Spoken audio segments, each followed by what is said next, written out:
हम लोग ये डोनेशन ले रहे हैं असम फ्लड के लिए।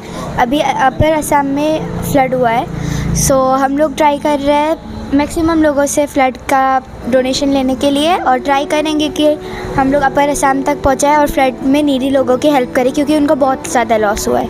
हम लोग इधर है कि हम लोग को डोनेट करना है अपर असम के लिए, क्योंकि अपर असम अभी फ्लड हुआ है, आपको जैसे पता है, इसलिए हम लोग पैसा जमा के अपर असम के लिए हेल्प कर रहे हैं। আপনারা সবাই জানেন যে গত কয়েক দিনের মধ্যে আমাদের আসামের যে শিবসাগর জেলাটা সম্পূর্ণ বিধ্বস্ত হয়ে গেছে, বানর কবলে পড়ে অনেক লোক ক্ষতিগ্রস্ত হয়েছে। এদের সঙ্গে যদি আমরা এখন সাহায্য হাত বাড়াই না, তখন আর কোনোদিনও হাত বাড়াতে পারবো না। এই গরিব দরিদ্র লোকদের যদি আমরা সাহায্য করতে না পারি, আমাদের হয়তো মনুষ্যত্ব হয়তো চলেই যাবে। তার জন্যই আমরা আজকে পুরো হাইলাকান্দি বাইসাইকেল যে গ্রুপ যেটা আছে, আমরা ছোটো ছোটো কাচাদেরকে নিয়ে আজকে বেরিয়েছি, যেগুলি স্থানীয় যেগুলো দোকান আছে বা ব্যবসায়ী যারা আছেন বা পথচারী যারা আছেন, এদের কাছ থেকে আমরা মুক্ত হাতে দান আমরা চেয়ে এদের কাছ থেকে আমরা ডোনেশন নিচ্ছি, যাতে আমরা কিছু সংখ্যক হতে যদি পারি ওদেরকে একটু সাহায্য করতে পারি। আপনারা আসুন, আমাদের ক্লাবের সঙ্গে সংযুক্ত হন। আমরা প্রায়ই এরকম সোশ্যাল সার্ভিস করতে থাকি, আর আমরা চাইবো আপনারা আসলে আমাদের আরও সুবিধা হবে, আমাদের গ্রুপটা আরও বড় হবে। ধন্যবাদ। हम लोग अपर असम के लिए जो फ्लड हुआ है उसके लिए सबसे डोनेशन ले रहे हैं।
Basta, non si dice mai fai dai.